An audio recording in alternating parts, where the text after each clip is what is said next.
Dentre todas as criaturas visíveis que o Senhor cria, o homem é a principal delas. Diz a igreja que é a única criatura que Deus ama por si mesmo, né? Aqui no mundo visível. E Deus cria o homem como a cereja do bolo de toda a criação, né? A criatura máxima, ápice assim, da obra da criação de Deus. E o que nos espanta muito contemplando a vida do homem é perceber que Deus cria o homem dando uma liberdade a ele. Cria o homem para que esse homem seja santo, para que ele participe da vida íntima de Deus, né? Por que Deus cria o homem? Porque nós estamos aqui na Terra para vivermos essa vida da Trindade em nossa vida. É isso que nos faz plenos, que nos realiza, né? A felicidade máxima está em participar da vida de Deus. Chegar um dia como São Paulo e dizer, já não sou eu que vivo, é Cristo que vive em mim, né? Isso já começa aqui na Terra. E há um mandato explícito de Deus que diz a cada um de nós, sede santos como o vosso Pai Celeste é santo. É um mandato que nos realiza por quê? Porque nós nascemos para isso. Deus nos ensina, na verdade, quando Ele diz que nós devemos ser santos, e nos ensina o que nós devemos ser, porque nós fomos criados para essa santidade. Quanto mais santos, mais felizes. Quanto menos santos, mais infelizes. Agora, o que nos impressiona muito quando Deus cria o homem, é que Ele cria o homem colocando uma liberdade no coração desse homem. Ou seja, o homem é capaz de, se quiser, negar o próprio Criador. Deus prefere correr o risco de ser negado pela sua criatura do que querer obrigar o homem a amá-lo, do que querer ter um amor de escravo.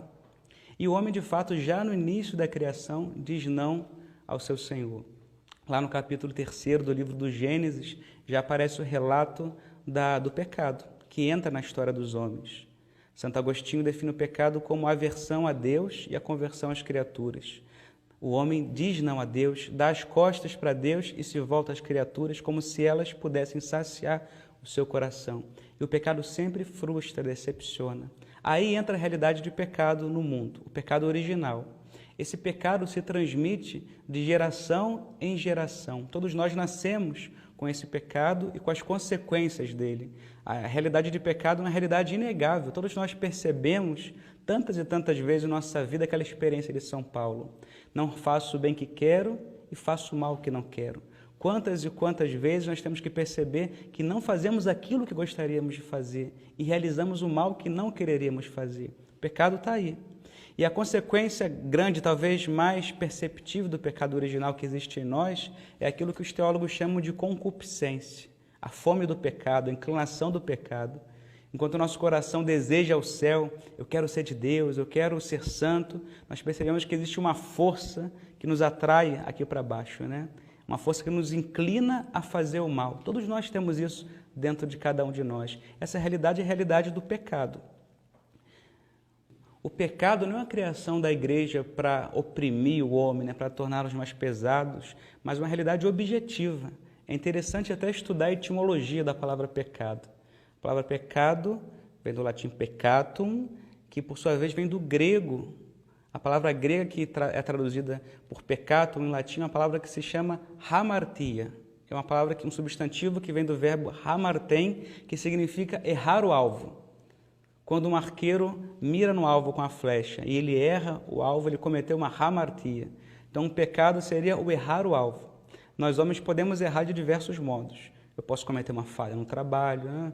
Posso cometer uma falha no relacionamento com alguém que eu amo, mas o pecado é a pior das falhas que o homem pode cometer, porque quando ele peca, ele deixa de ser aquilo que ele deveria ser, né? Eu me torno menos homem, menos ser humano cada vez que eu peco, eu vou me destruindo. E essa é uma realidade objetiva.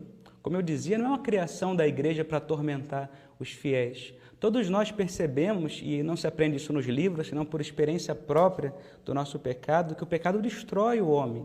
Cada vez que a gente peca, procurando no pecado uma espécie de bem, porque o pecado sempre tem uma aparência de bem.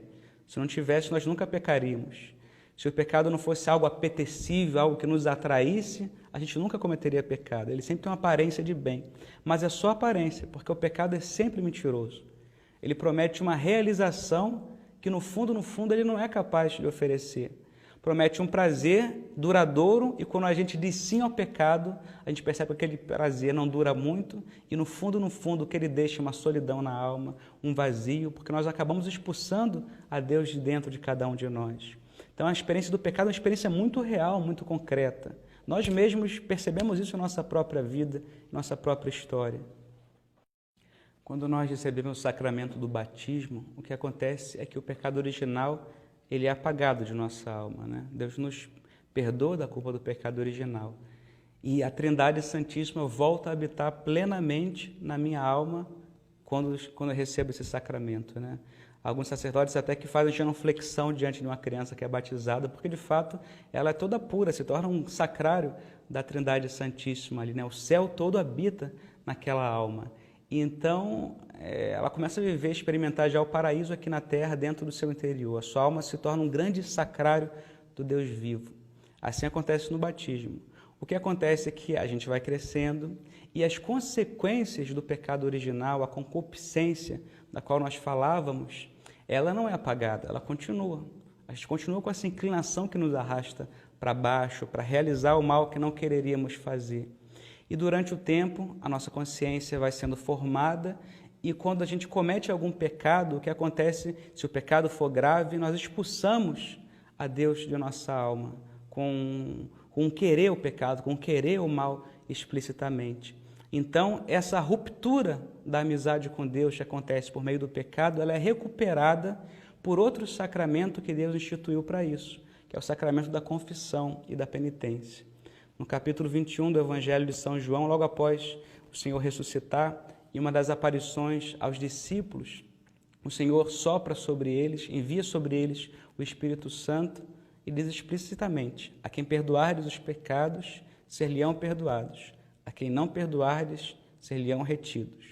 Então a igreja sempre entendeu que nesse momento há uma instituição de um novo sacramento, o sacramento da penitência ou da confissão.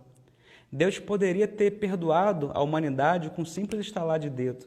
Santo Tomás de Aquino diz que uma só gota do sangue do Redentor poderia salvar a humanidade do pecado. E poderia, só com isso, já bastar. Mas, por um desígnio misterioso de Deus, ele quis que o perdão dos pecados que ele quer dar aos homens fosse condicionado pelo intermédio desses ministros que ele constituiu aqui na terra para serem sua presença visível no mundo, que são os sacerdotes. Os ministros do sacramento da confissão. Só um sacerdote, portanto, pode, em nome da igreja, perdoar os pecados, né? Ou seja, os bispos e os presbíteros. Um diácono, que é constituído no primeiro grau do sacramento da ordem, não tem esse poder conferido por Deus. Então, por que Deus quis escolher um ministro humano para atender o pecado dos seus irmãos homens? Não sei. Talvez no céu saberemos por que Deus quis escolher, condicionar o perdão dos pecados a isso. Talvez, é aqui uma pista que a gente pode tentar pensar um pouco, tentar se aproximar dos pensamentos de Deus, que ousadia nossa, seria pensar que se o anjo fosse atender a nossa confissão, possivelmente ele não entenderia aquilo que nós estamos falando, porque o anjo não conhece a concupiscência que há no coração do homem. Um homem pecador, como é o ministro do sacramento, como é um sacerdote, entende melhor os pecados do seu irmão, porque ele também é um pecador, ele também traz esse barro em sua própria vida. Talvez seja por isso que Deus tenha escolhido outro homem para confessar os pecados, não sabemos. O fato que a igreja não inventou esse sacramento. Alguns pensam até que os padres inventaram o sacramento da penitência para também tornar mais difícil a vida dos fiéis. Eu, como padre, digo, se nós fôssemos inventar um sacramento, não inventaremos a penitência tal como ele existe hoje, porque se algo que cansa bastante fisicamente, psicologicamente, um padre, é o sacramento da confissão. Um padre que atende a confissão é como se estivesse o tempo todo no Calvário, né? Ele sente o peso do pecado da humanidade, cansa fisicamente, esgota muito, mas é, no entanto, maravilhoso, porque a gente sabe que está sendo canal da graça de Deus, né? É árduo, é difícil, e isso só prova que não fomos nós que inventamos esse sacramento, mas Deus quis assim. Tanto é assim que nós, padres, também nos ajoelhamos diante de outro padre para pedir perdão dos nossos pecados, porque temos a plena consciência de que Deus quis, mediante a palavra desses homens, perdoar, conferir a nós a sua misericórdia. Ao longo dos séculos, o modo com o qual foi administrado o sacramento foi mudando, né? Nem sempre foi como a gente entende hoje. Houve uma evolução histórica muito grande que desembocou no modo que a igreja vê hoje, a chamada confissão auricular, onde a pessoa individualmente confessa os seus pecados ao sacerdote e depois é absolvida por ele se está nas devidas condições. Uma das maiores dificuldades do homem de hoje é ele não ter a consciência da gravidade do pecado. O Papa Pio XII dizia, numa mensagem para um congresso de catequistas, que o pecado do século é a perda do sentido de pecado. O homem que já não percebe mais que está pecando. É como um peixe que, como ele vive no meio da água, ele não percebe que está molhado, porque é o seu habitat natural. Ele vive ali. Um pouco que está sujo de lama não percebe que está sujo, porque aquela condição de viver na sujeira é algo próprio dele, é algo comum. E a nossa juventude hoje está tão acostumada com alguns pecados que são tão difundidos no seu entorno, né, nas suas circunstâncias habituais onde a juventude vive, que pouco a pouco a gente vai perdendo a consciência, a sensibilidade de que aquilo é pecaminoso. Vai se acostumando com o pecado. É o que os teólogos dizem, a consciência vai se tornando cauterizada. Ela não percebe mais a agressão do pecado. A gente vive no pecado e aquilo para a gente é algo normal, habitual. Então é importante a gente aprender a ter essa delicadeza, essa finura de consciência, de perceber como o pecado nos destrói. E aqui é interessante distinguir que há uma hierarquia entre os pecados, né? Existem os chamados pecados mortais e os pecados veniais. Essa distinção já aparece na primeira carta de São João, lá no Novo Testamento. Os pecados mortais são aqueles que ferem diretamente o mandamento da lei de Deus de forma grave. Para que um pecado seja mortal, são necessárias 3 condições. Primeiro, que a matéria desse pecado seja grave, ou seja, que seja algo que frontalmente entra em contraposição com algum mandamento da lei de Deus ou da igreja. Então, a matéria é grave. A segunda condição é que haja uma advertência plena, ou seja, a minha consciência, a minha inteligência percebe que aquela matéria é grave. E a terceira condição é que haja um pleno consentimento, ou seja, minha inteligência percebe que aquilo é grave e o consentimento diz respeito à vontade. Eu quero aquilo, eu vejo que é grave, tenho consciência disso e eu quero, né? Eu me deleito com o pecado. E nem sempre o pecado grave é um pecado de atos, pode ser também por pensamentos, os pecados graves. Por exemplo, tem uma matéria grave, eu pensei naquilo, me deleitei, mesmo sabendo que aquilo é grave, eu cometi um pecado grave, um pecado mortal. Pense, por exemplo, nos pecados contra a castidade. Muita gente pensa que pecado contra a castidade é somente pecado de ato. Se o Senhor diz que o seu desejo é uma mulher casada, mesmo sem fazer nada com ela, eu já estou cometendo adultério, isso vale também para a matéria de castidade. Se eu tenho um pensamento impuro, uma tentação impura, a partir do momento que eu me dei conta de que aquilo é pecaminoso, de que aquilo vá diretamente contra a virtude da pureza, da castidade, percebi e ao mesmo tempo eu quis, me deleitei com aquilo, nem que seja só por pensamento, eu caí em pecado grave. E a consequência do pecado grave é grave realmente, eu expulso a Deus de minha alma, né? E eu comprometo a minha própria salvação. Aqui está o risco que a gente tem que tomar conta. Porque o pecado grave, o pecado mortal tem esse nome não à toa. Se eu morro, se o Senhor me chama a qualquer momento, é importante lembrar que os jovens também morrem. A gente acha que vai morrer só lá na velhice, né? Se o Senhor me chama a qualquer momento e eu estou em pecado grave, ou seja, eu não me arrependi de algo grave, algo mortal que eu cometi, eu posso ter o inferno. Isso é muito sério. Não se entende como alguém tem consciência de estar em pecado grave e fica protelando a confissão. Depois eu me confesso, quando eu encontrar um padre eu me confesso. E se não houver depois? E se o Senhor te chamar agora? Essa é a grande questão.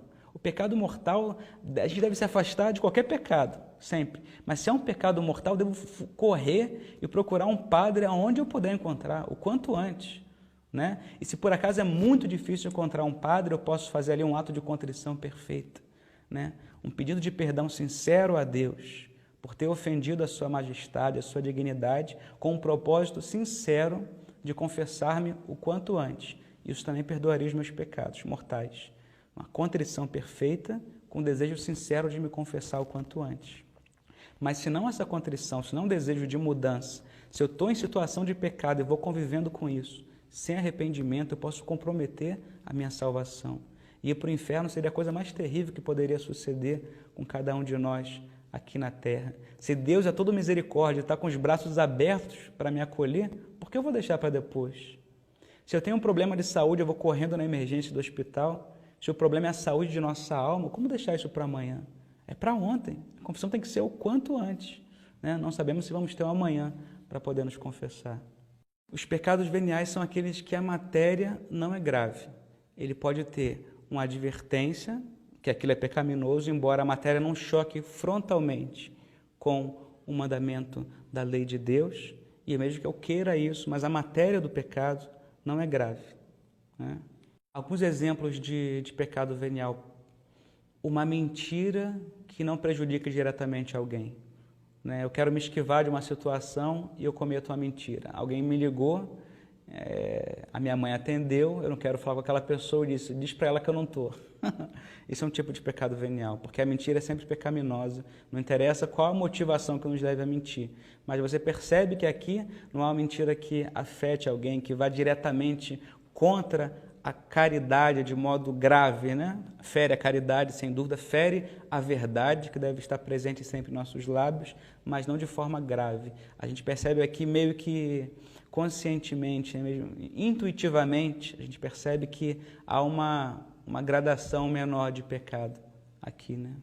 Embora o pecado venial não seja um pecado grave, é importante lembrar que ele também vai minando essa minha relação com Deus, né? Pouco a pouco ele vai esfriando a caridade na minha alma, ele vai esfriando a minha vida interior. Por isso é importante também confessar os pecados veniais, se arrepender deles, né?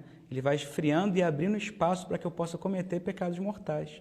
Uma pessoa que vive constantemente habituada aos pecados veniais, uma pessoa que vai tendo cada vez mais um esfriamento na sua entrega a Deus, na sua luta pela santidade, e aquilo pouco a pouco vai destruindo a sua vida por dentro, né?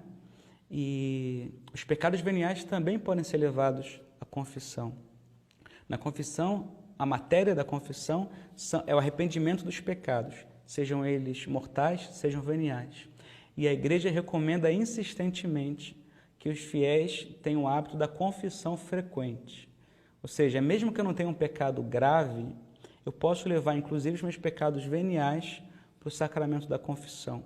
Porque além de perdoar esses pecados, o sacramento aumenta a graça santificante em minha alma. Ou seja, aumenta a presença de Deus em mim e me dá forças para eu combater os pecados, né? Então os pecados veniais também devem ser confessados. Eu não posso me contentar com não cometer pecados graves. A santidade não é só não cometer pecado. A santidade consiste em amar a Deus. E um pecado venial é também um ato de desamor a Deus.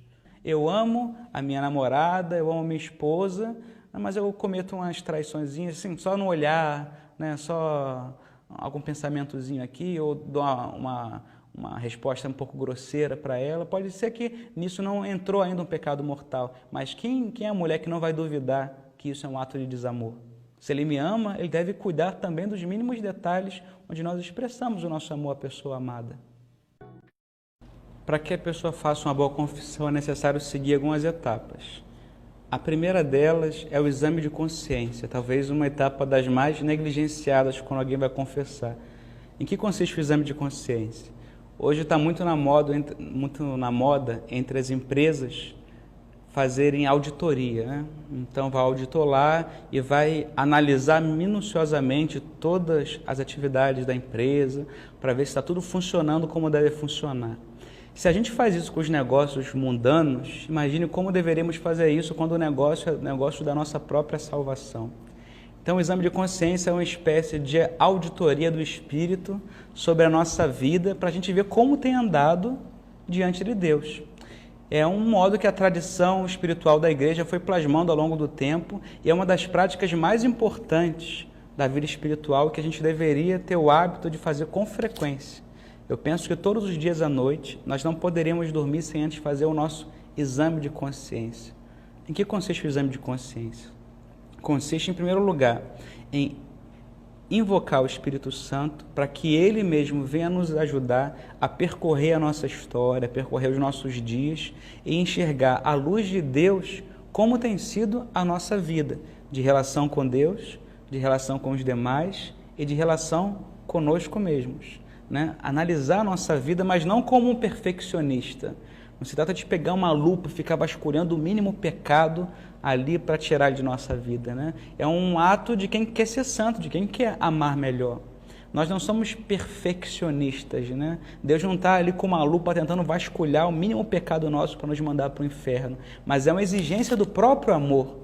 Como eu quero amar a Deus, como eu quero corresponder a esse amor para comigo, eu quero afinar esse amor o melhor possível dentro das minhas limitações. Então, um modo prático de fazer um exame de consciência é pedir que o Espírito Santo venha em meu auxílio, justamente para que eu não caia nessa coisa de ficar eu dialogando comigo mesmo, né? E aqui eu posso ver, no caso, se nós fizéssemos o exame de consciência diário, como foi o meu dia, mas o ideal, se eu estou me preparando para uma confissão, é fazer um exame desde quando me confessei direito pela última vez até agora, essa confissão que eu vou fazer, né? Então eu posso fazer ali, tendo invocado o Espírito Santo, fazer um repasso sobre os mandamentos divinos, né? Então eu vou passando um a um, né? Amar a Deus sobre todas as coisas, e eu paro um pouquinho, eu tenho amado a Deus sobre todas as coisas, onde eu não tenho amado a Deus, onde eu tenho colocado outra pessoa no seu lugar, e assim vamos do primeiro ao 10º mandamento, é uma forma concreta da gente ver como tem correspondido à ação de Deus. Depois a gente pode até anotar esses pecados, né? Anotar os pecados, para que a gente prepare melhor a confissão. É triste a gente chegar na confissão e quando o padre pergunta quais são os seus pecados, a gente ainda vai pensar os nossos pecados para dizer, né? Se vê que é uma pessoa que não tem, assim, à luz do dia, o nome dos seus inimigos. Nós estamos numa guerra. É importante que a gente saiba o nome dos nossos inimigos, ou seja, onde eu tenho caído com mais frequência. Porque se eu não sei contra quem eu estou lutando, a minha luta é ficar dando soco no ar, né? Então eu preciso saber, meus inimigos são isso, o meu orgulho, a minha vaidade, onde se manifesta o meu orgulho, onde se manifesta a minha vaidade. O exame de consciência, então, me ajuda a perceber tudo isso. Nós podemos ter o risco de terminar o exame de consciência deprimidos, né? Porque a gente olha ali, meu Deus, como eu estou longe ainda da santidade. Mas para que isso não aconteça, é bom que a gente termine o nosso exame de consciência já pedindo perdão a Deus. Se temos o hábito de fazê-lo todos os dias, quando eu acabar de fazer esse exame, eu já me coloco ali na presença de Deus, de quem eu invoquei no início desse momento, e peço a Ele que me perdoe. Se tem algum pecado grave, com o propósito de me confessar o quanto antes. Vai amanhecer o dia, eu vou procurar um padre com todas as minhas forças. Mas seria então interessante que eu levasse até por escrito essa lista de pecados mortais e veniais para apresentá-lo na confissão. Depois do exame de consciência, chega a hora em que a gente se apresenta diante do sacerdote. Nesse momento, há diversas fórmulas que a gente pode fazer segundo o costume, né, do local. Geralmente, a pessoa se apresenta diante do padre e fala: Padre, abençoa-me porque pequei. E aí o padre, depois de fazer algumas palavras contidas no ritual da penitência, pede que a pessoa confesse os seus pecados, né? Daí que vem o nome do sacramento da penitência ser chamado de confissão, porque a pessoa confessa, ou seja, ela verbalmente transmite quais os pecados dos quais ela se arrepende. Confissão. Aí chega o momento mais difícil para o penitente, porque o demônio arranca a nossa vergonha para a gente cometer o pecado e depois ele devolve para a gente não querer se confessar, porque sabe que se eu me confesso, eu encontro a salvação que vem de Deus. Então ele vai fazer de tudo para que a gente tenha vergonha de não confessar. O que é importante saber e nos ajuda a sermos um pouco sem vergonha, no bom sentido da palavra, na hora da confissão. Primeiro, eu não estou ali numa entrevista de emprego. Na entrevista de emprego, a gente tem que se apresentar o melhor possível, né? Apresentar o nosso currículo impecável. Eu fiz isso, fiz curso daquilo, eu sou formado naquilo outro, né? Para que a gente fique bem na história. Na confissão, a gente vai mostrar o nosso pior lado, aquilo que nós gostaríamos que ninguém soubesse. E aqui uma dica para que a gente se confesse bem e que perca logo a vergonha é, em primeiro lugar, falar o que mais nos custa.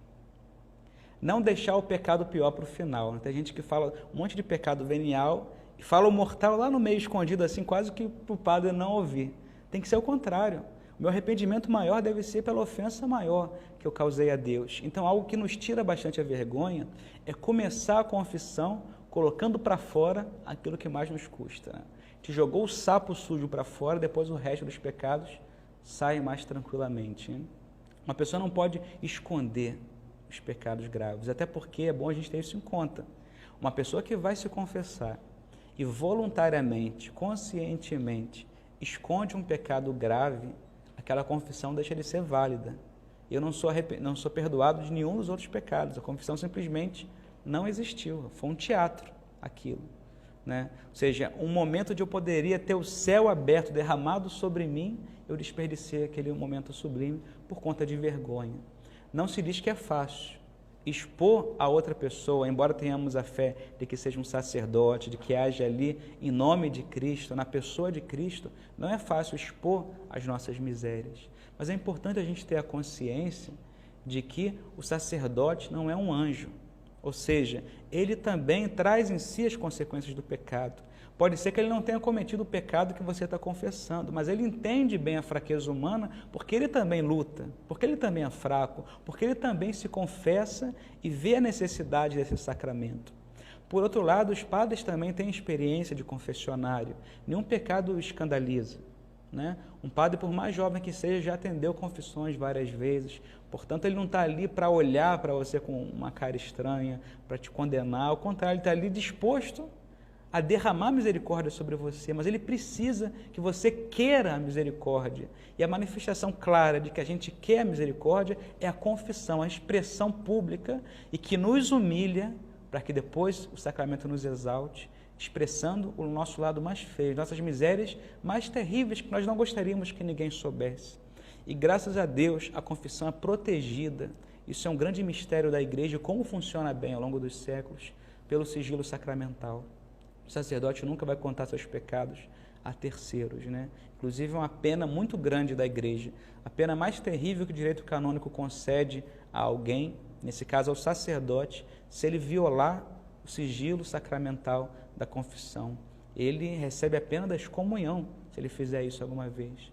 Então a gente pode confiar assim, com plena adesão assim, a esse sacramento, de que eu posso expor a minha alma, expor as minhas fraquezas, a minha lepra, para que o Senhor venha curar-me. Todos os pecados mortais devem ser confessados em gênero, número e espécie, né, na medida do possível. Ou seja, não basta dizer, eu pequei contra a castidade. Por exemplo, não basta. Se for pecado grave ainda, menos ainda. Né? Porque eu preciso dizer que tipo de pecado. Não se trata que o padre seja uma pessoa curiosa. Eu quero agora vasculhar os detalhes da tua vida. Não é por isso. É porque o padre na confissão faz também, às vezes, de médico. Ele é juiz, ele é médico, ele é pai. O médico precisa saber onde está a doença. Não basta o paciente chegar lá no hospital e dizer, olha, eu estou com uma dor. O médico poderia dizer, olha, todo mundo que está aqui na emergência está com dor, como você. Eu não posso fazer nada se você não me disser como é essa dor. Né? Não basta dizer, eu pequei contra o sexto mandamento, eu pequei contra a castidade. Por quê? Por citar o exemplo da castidade, eu posso pecar por atos ou por pensamentos. Não é verdade? Um pecado de pensamento, embora possa ser grave, é menos grave ainda do que um pecado por ato. Né? Quando eu cometo um ato, a minha adesão ao pecado é ainda muito mais forte. Né? Não é o mesmo cometer um ato sozinho do que cometer um ato acompanhado. A pessoa que comete um ato acompanhado, além de pecar, levou o outro também a pecar, mais grave ainda. Não é o mesmo cometer um ato com a pessoa solteira do que com a pessoa que já é casada com outra, porque acrescenta mais o pecado de adultério. Então você vai percebendo que as circunstâncias de pecado vão alterando a gravidade do pecado. Tudo isso deve ser explícito na confissão. Não é o mesmo pecar com uma pessoa do que pecar com 300 pessoas. Não é o mesmo pecar uma vez do que pecar 3, 4, 5 vezes. Né? Então é importante dizer, pequei quantas vezes? Dentro da nossa limitação do exame de consciência, tentar falar. Por quê? O número de vezes que nós pecamos expressa como nós estamos apegados ou não àquele pecado. Então é importante dizer, não se trata de uma curiosidade do padre, se trata de que para se aplicar o remédio certo, eu preciso saber qual a condição daquela alma ali em questão.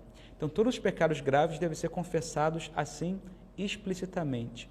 Só essas circunstâncias que eu preciso dar, não preciso dar outras circunstâncias que não vem ao caso.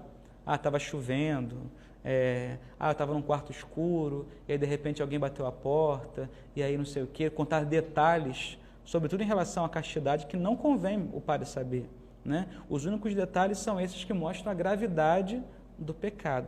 Quanto aos pecados veniais, basta confessar, por exemplo, 1 ou 2 deles. Eu escolho, não preciso confessar todos os pecados veniais. Qualquer um que eu me confesso já basta para o sacramento ser válido e para eu receber a graça sacramental desse momento. Depois de ouvir os pecados confessados pelo penitente, o sacerdote, que é o ministro do sacramento da confissão, ele pode dar ali algum conselho naquele momento. E aqui a extensão do conselho depende do tempo, do número de penitentes, da ocasião onde se encontra o penitente e o sacerdote, né? Então ele dá alguns conselhos que são muito recomendáveis para ajudar a pessoa como uma espécie de direção espiritual dentro da confissão. Mas esses conselhos que o padre dá não é o mais importante do sacramento. O mais importante que o padre pode oferecer naquele momento é a absolvição sacramental. Todo sacramento tem uma forma, e a forma, nesse caso, do sacramento da confissão, é aquela prescrita no ritual da penitência.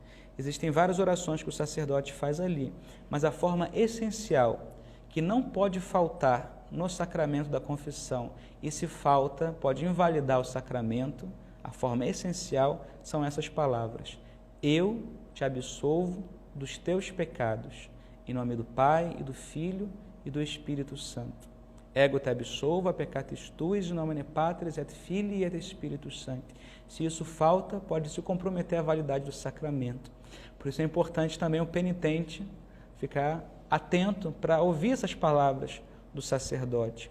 Não vale palavras do tipo, Jesus te absolva, Deus que é misericordioso, perdoe os teus pecados. Não, eu, porque eu ajo em persona Christi, na pessoa de Cristo. Então, eu, Padre, que sou Cristo, te absolvo dos teus pecados. Não te absolvo das tuas misérias, não te absolvo dos teus pecados. E depois o nome da Trindade Santíssima, o nome do Pai e do Filho e do Espírito Santo.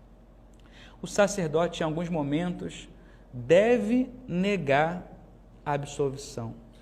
Por exemplo, se a pessoa confessa os pecados, mas se ele percebe em sua consciência, vendo aquele penitente, que o penitente falou aquilo da boca para fora, que ele não se arrepende verdadeiramente e que ele não vai fugir das ocasiões de pecado, né? Padre, eu me arrependo disso, mas eu vou continuar fazendo. O padre não pode dar absolvição, simplesmente porque não há o arrependimento dos pecados, que é a matéria do pecado e é algo essencial também para que o sacramento aconteça. Por exemplo, pessoas em segunda união, por que não podem se confessar? Não é que não podem se confessar, porque muitas delas não querem se confessar porque estão ainda em situação de pecado, né? Você prometeu ser fiel a uma pessoa a vida inteira e agora você se encontra com outra pessoa. Objetivamente, isso é um pecado de adultério, né? Objetivamente é o que acontece. Então não é que a igreja não queira te dar o perdão, a igreja quer, a igreja é louca para te perdoar, mas você vai continuar em pecado, ou seja, como você diz, eu me arrependo, mas vou continuar pecando, né?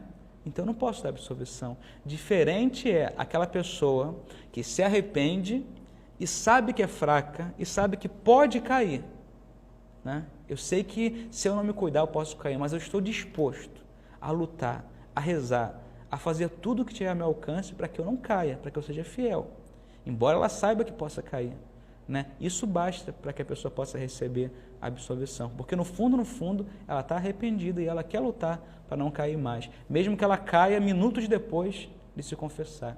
Ali ela disse, eu não quero. E se aquilo for sincero, a absolvição pode ser dada e a confissão é plenamente válida.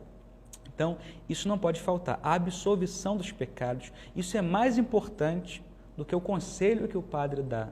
É importante a gente saber distinguir o que é uma direção espiritual e o que é uma confissão. E que o sacramento da confissão é muito mais poderoso do que qualquer direção espiritual.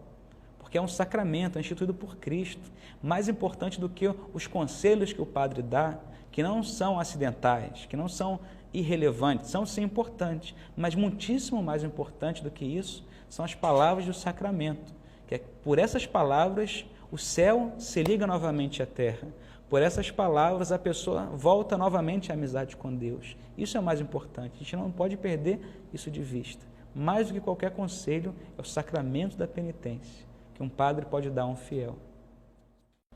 Por fim, o último elemento que integra o sacramento da confissão é a satisfação, aquilo que a gente chama de penitência. O sacerdote, ao dar a absolvição ao penitente, ele pede para que ele cumpra também uma penitência, uma satisfação. O que seria isso? O sacramento perdoa os nossos pecados, a nossa culpa pelos pecados que nós cometemos depois do batismo. Mas a pena que nós devemos sofrer pelos nossos pecados, todo pecado leva consigo uma pena, ou seja, as consequências que eu devo sofrer por aquilo que eu cometi, não é apagada no ato da confissão. Então, de algum modo, eu preciso pagar as penas por aqueles pecados. Ou eu pago aqui na terra, através do sofrimento, através das mortificações, das penitências que eu faço, dos sacrifícios que eu voluntariamente aceito por amor a Deus, ou nós pagaremos no purgatório. Mas só chegaremos no céu quando tivermos todas essas penas já apagadas. Então, um modo assim quase que simbólico de pagarmos essas penas, por que eu digo quase que simbólico? Porque a nossa ofensa a Deus é algo tão grave, porque Deus é tão santo, e qualquer pecado contra Ele, né, é uma ofensa tão terrível, que por mais que nós façamos penitência, nunca vamos conseguir reparar plenamente o coração de Deus, porque é uma ofensa grave, né? Deus só me ama, Deus é amor em pessoa, santidade em pessoa. Eu dizer não a Ele, negar o meu Criador, né? Sair de casa como fez o filho pródigo, isso é muito grande. Então jamais conseguiríamos pagar tudo aquilo que nós fizemos de ofensa contra Deus. Por isso o próprio Senhor assumiu a nossa cruz para expiar os nossos pecados. Mas quase que simbolicamente entrariam essas penitências que nós fazemos e o confessor dá ali para o penitente, né? Então você vai rezar uma Ave Maria, você vai fazer essa ação, aquela outra. É um modo da gente participar também do sacrifício expiatório de Cristo, a gente corredimir com Ele, né? É um gesto de carinho. Senhor, se eu te ofendi, agora eu quero reparar a minha ofensa dando-te mais amor, né? Dando-te mais amor, dando-te mais carinho. E essa pena que o sacerdote imparte ao penitente é uma pena que deve ser mais ou menos proporcional aos pecados cometidos, né? De forma que o penitente perceba também a gravidade do seu ato. Não é algo impossível, não pode ser algo impossível de ser realizado, porque ao impossível ninguém está obrigado, né? Algo, como eu disse, simbólico, mas que nos ajude a tomar o peso, a consciência de que eu preciso reparar esse coração de Deus tão ferido por conta de nossos pecados. De modo ordinário, de modo mais comum, o modo da gente se confessar é a confissão auricular, ou seja, onde a gente fala individualmente os nossos pecados ao sacerdote, né? Ele escuta a auricular e ali nos dá a absolvição e a penitência para a gente cumprir. Esse é o modo comum. Em casos muito extraordinários, a Igreja permite uma forma de administração do sacramento da confissão, que é através das chamadas absolvições comunitárias, ou seja, quando tem muita gente e o sacerdote, em algumas condições que nós já vamos falar, pode administrar absolvição a todos os penitentes sem ter que ouvir individualmente cada um deles. Por exemplo, estamos todos no avião e de repente o piloto vai, pega o microfone e diz: pessoal, façam as suas orações porque o nosso avião vai começar a cair e vamos todos morrer. E tem um padre ali no momento. O padre pode levantar-se rapidamente, se tiver condição de dizer umas palavras: se arrependam dos seus pecados, que eu vou dar absolvição a quem quiser, ou dar absolvição ali, confiando que as pessoas estão arrependidas nos seus pecados. Um caso extraordinário, numa guerra, por exemplo, né, não tem condição de ouvir todo mundo, pode dar absolvição comunitária. Em casos comuns, por exemplo, um santuário onde tenha o afluxo de muitas pessoas, né, e o padre não tem tempo de atender a confissão de todo mundo, ele não pode decidir na hora se ele vai querer dar uma absolvição comunitária ou não. Não é ele que decide, né? Existem umas condições que são necessárias para que a absolvição comunitária seja válida fora desses casos de morte, dos quais nós falávamos antes. Primeiro, uma quantidade grande de penitentes. Aqueles penitentes não vão ter a condição de se confessar em outro lugar por um período menor do que 30 dias, né? Se eles têm condição de se confessar no período de mais ou menos 30 dias, não precisam da absolvição. Segundo, o mais importante, para um padre fazer isso, ele tem que ter autorização do bispo dele para fazer aquilo, uma autorização expressa do seu bispo. Ele não pode, na hora, decidir se deve fazer isso ou não, né? Então, nesses casos extremos, né, não é porque tem muito penitente, não vai dar tempo de confessar, eu posso dar absolvição, porque ela se torna até inválida, né?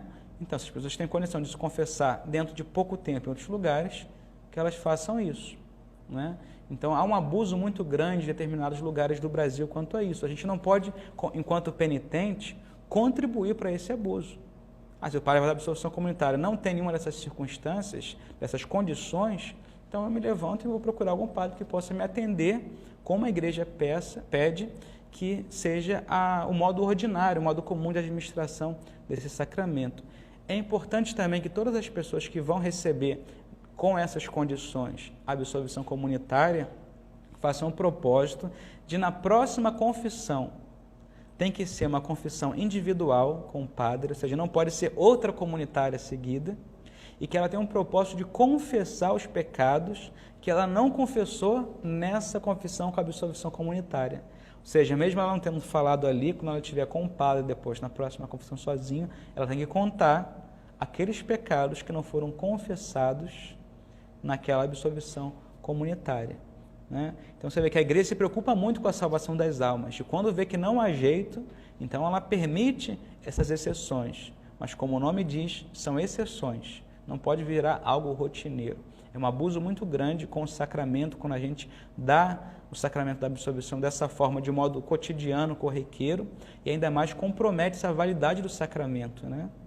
O Senhor quer administrar sua misericórdia, quer derramar sua misericórdia sobre os penitentes, mas para que isso aconteça é necessário que todos nós, tanto os ministros do sacramento quanto os penitentes, sejamos fiéis àquilo que a igreja espera, aquilo que a igreja colocou como condição para que essa misericórdia seja derramada. A quem perdoardes os pecados, ser-lhe-ão perdoados. A quem não perdoardes, ser-lhe-ão retidos.